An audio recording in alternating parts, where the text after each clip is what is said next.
Bismillahirrahmanirrahim. Assalamualaikum warahmatullahi wabarakatuh. Waalaikumsalam warahmatullahi wabarakatuh. Baik, ketua kelasnya silakan ajak teman-temannya untuk berdoa.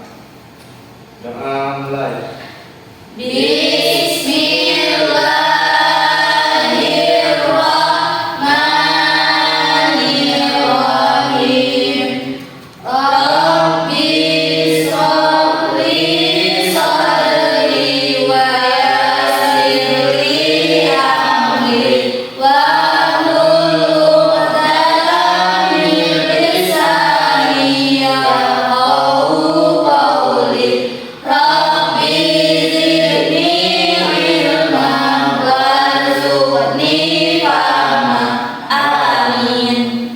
Baik, bagaimana kabarnya anak-anak sekalian? Alhamdulillah, luar biasa. Allahu Akbar. Semuanya hadir? Hadir, Pak. Alhamdulillah. Baik. Hari ini kita akan mempelajari materi praktik sholat jenazah. Jadi setelah kemarin kita mempelajari cara mengkafankan jenazah, berarti hari ini kita mempelajari cara menyolatkan Jenazah. Baik. Tujuan pembelajaran kita pada hari ini adalah Bapak harap setelah kalian mempelajari praktik menyolatkan jenazah ini, kalian bisa menghafal bacaannya, bisa mengaplikasikannya dan bisa mengikuti apabila ada musibah di tempat kalian.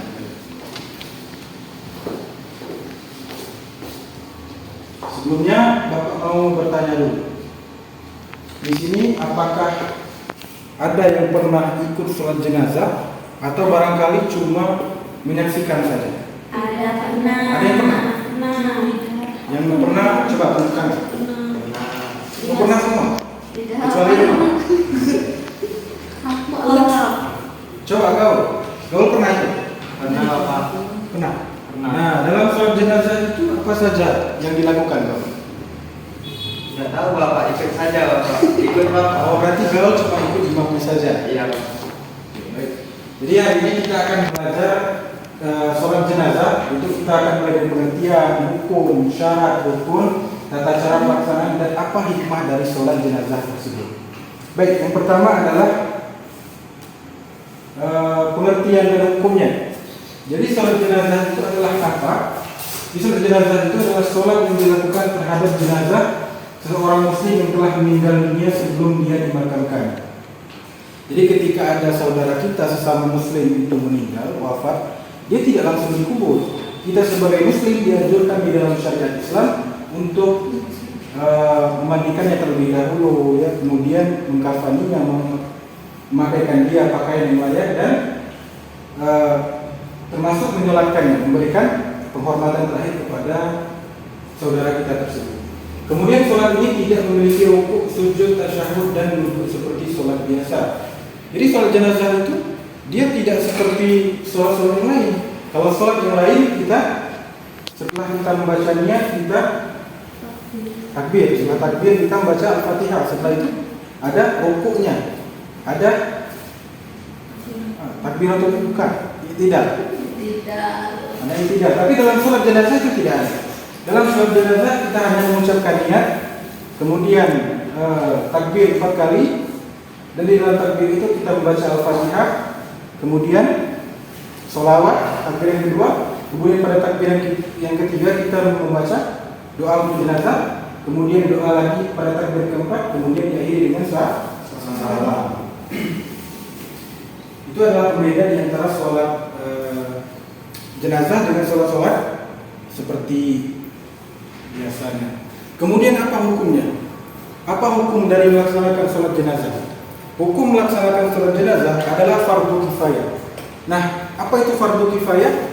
Jadi fardu kifayah itu adalah kewajiban yang jika sudah dilaksanakan oleh sebagian umat Islam, maka gugurlah kewajiban bagi yang lain. Maksudnya begini. Misalnya, di tempat Bapak ada orang yang meninggal. Nah, kewajiban untuk mengurus orang yang meninggal itu selama dia masih muslim, maka itu dibebankan termasuk kepada bapak. Nah, apabila sebagian orang sudah melaksanakannya dan bapak tidak melaksanakannya, maka kewajiban itu sudah gugur dari bapak. Paham? Nah, bagaimana kalau tidak satu pun orang melaksanakannya? Artinya, ketika ada orang di tempat bapak misalnya meninggal, kemudian dia seorang muslim, lalu tidak ada yang mau menyolatkan dia, mengkafani dia, memandikan dia, bagaimana hukumnya? Maka seluruh orang yang ada di tempat itu, termasuk bapak, itu berdosa. Jadi itu adalah hukum fardu kifayah. Baik, kemudian syarat dan rukun.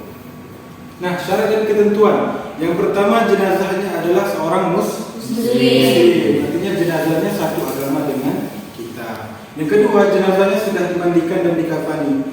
Jadi jenazah itu sebelum dia disolatkan, tidak langsung ketika dia meninggal langsung kita solatkan, tidak.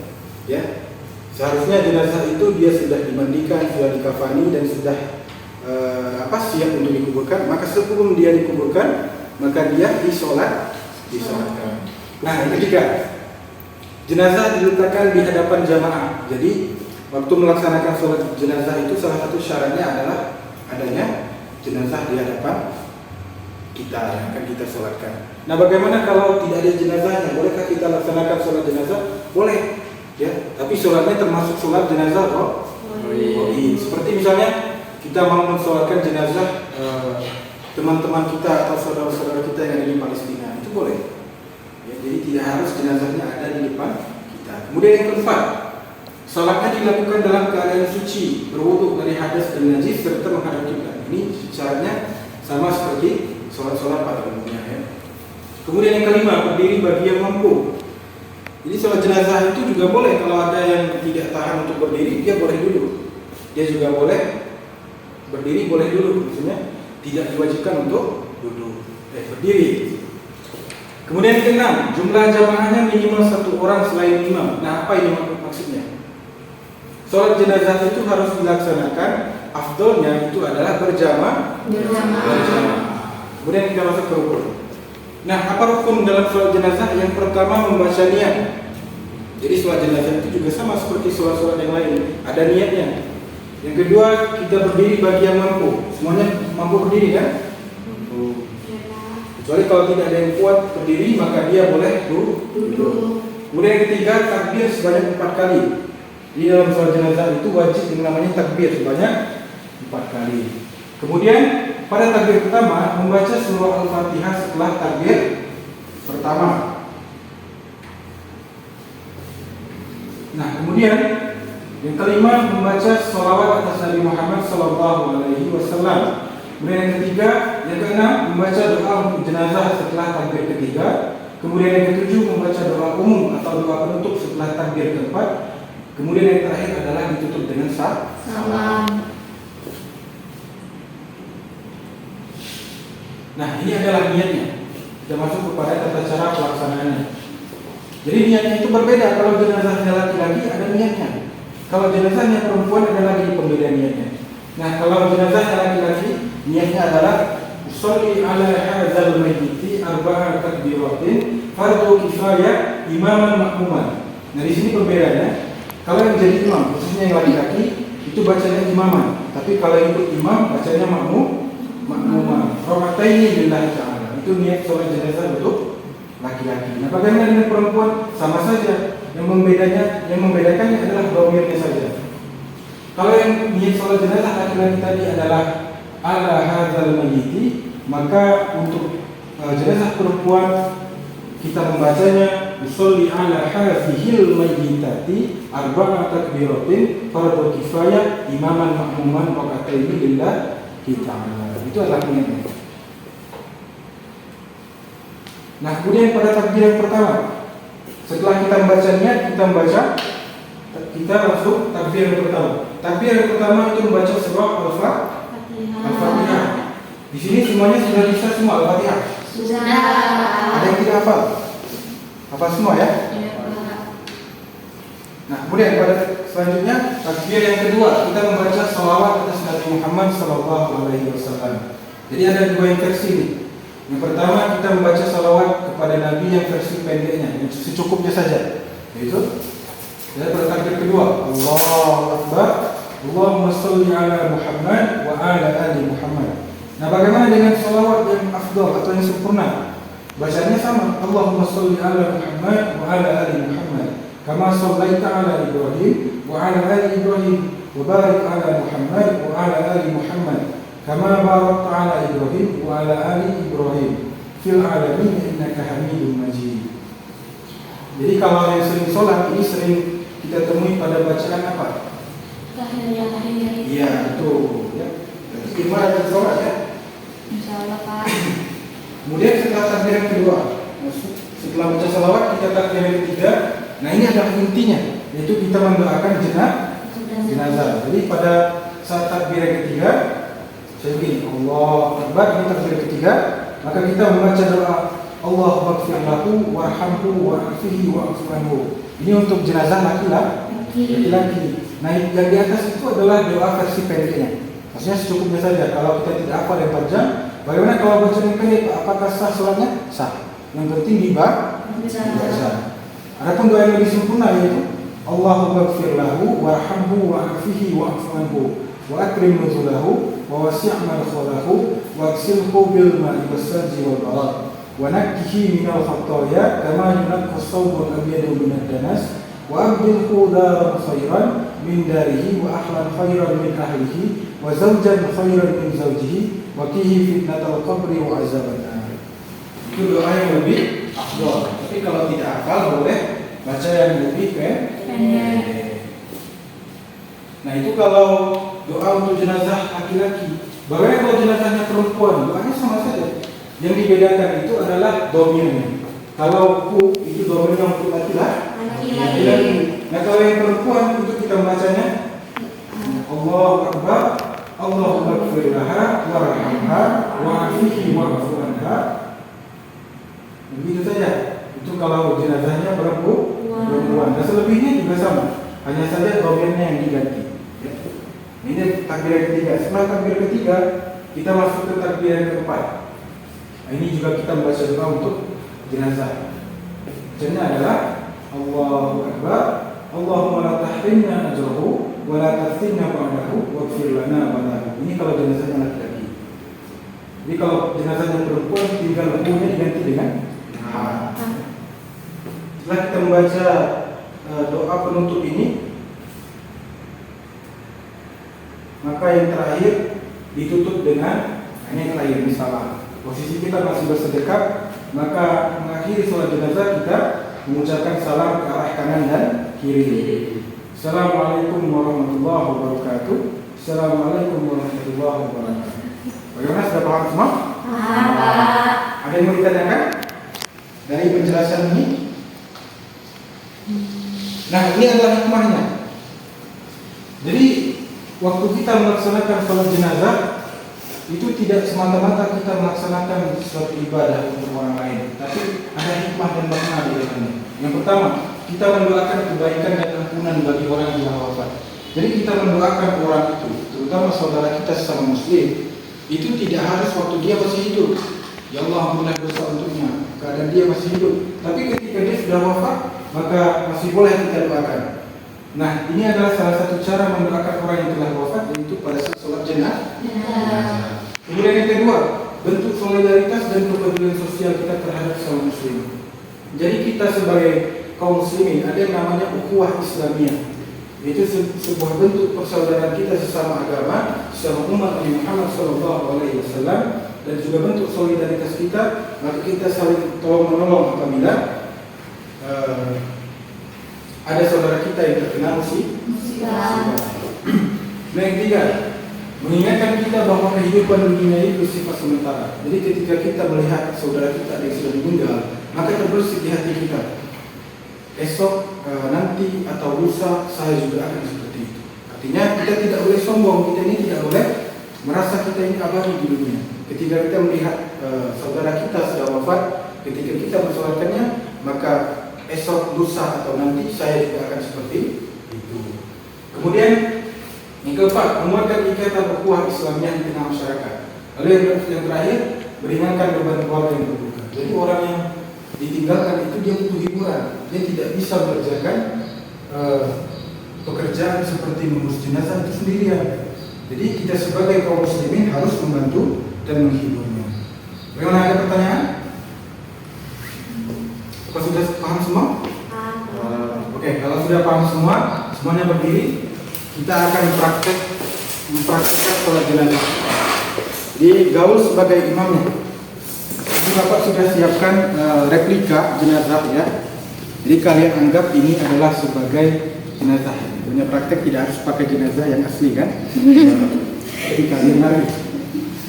Nah, ya, kalau sebagai imam, cara menandakan sholat jenazahnya laki-laki atau perempuan. Kalau jenazahnya laki-laki, itu kita berdiri, imamnya berdiri lurus dengan kepala jenazah itu. Artinya jenazah itu adalah sebagai laki-laki.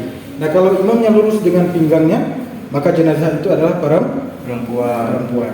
Nah, sepakatnya jenazah ini mau apa? Laki-laki atau perempuan? Perempuan aja. Berarti gaul berdiri di tengahnya. Nah, di sini. Makmumnya berdiri di belakang.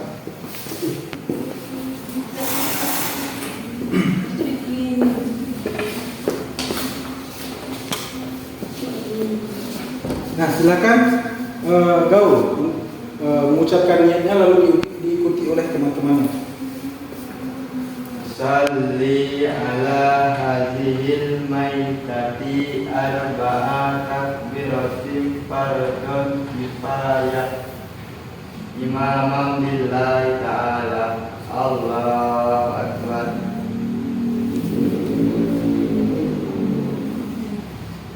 Bismillahirrahmanirrahim.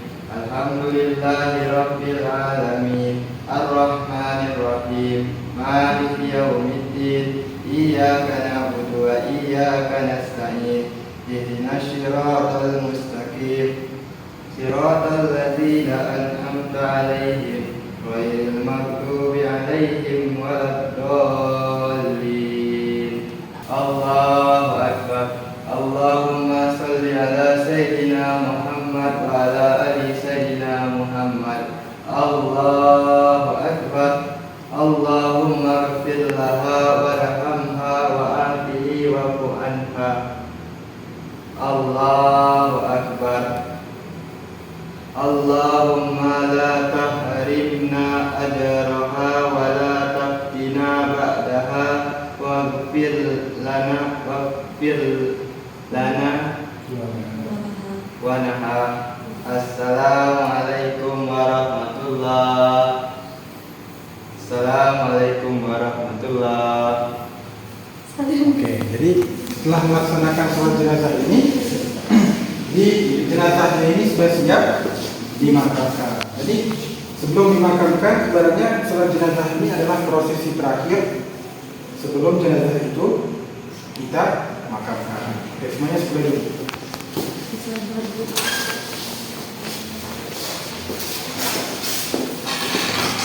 Jadi semuanya sudah paham mengenai gerakan sholat jenazah, bacaan sholat jenazah, kemudian rukun dan syaratnya sudah paham semua? Sudah. Oke, setelah itu, setelah kalian melakukan praktek tadi, Bapak punya tugas, silakan kalian kerjakan, tulis nama, ya, dan kerjakan sendiri-sendiri. Bapak kasih waktu 5 menit. Setelah itu nanti dikumpulkan.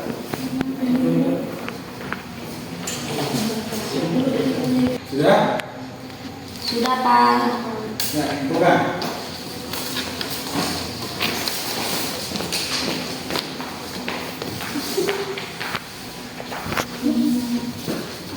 Baik, demikian pembelajaran kita pada hari ini. Jadi Bapak harap setelah kita melaksanakan praktek sholat jenazah ini, kalian bisa membaca doanya, ya, menghafal gerakan dan kemudian tahu tata cara, syarat dan rukunnya.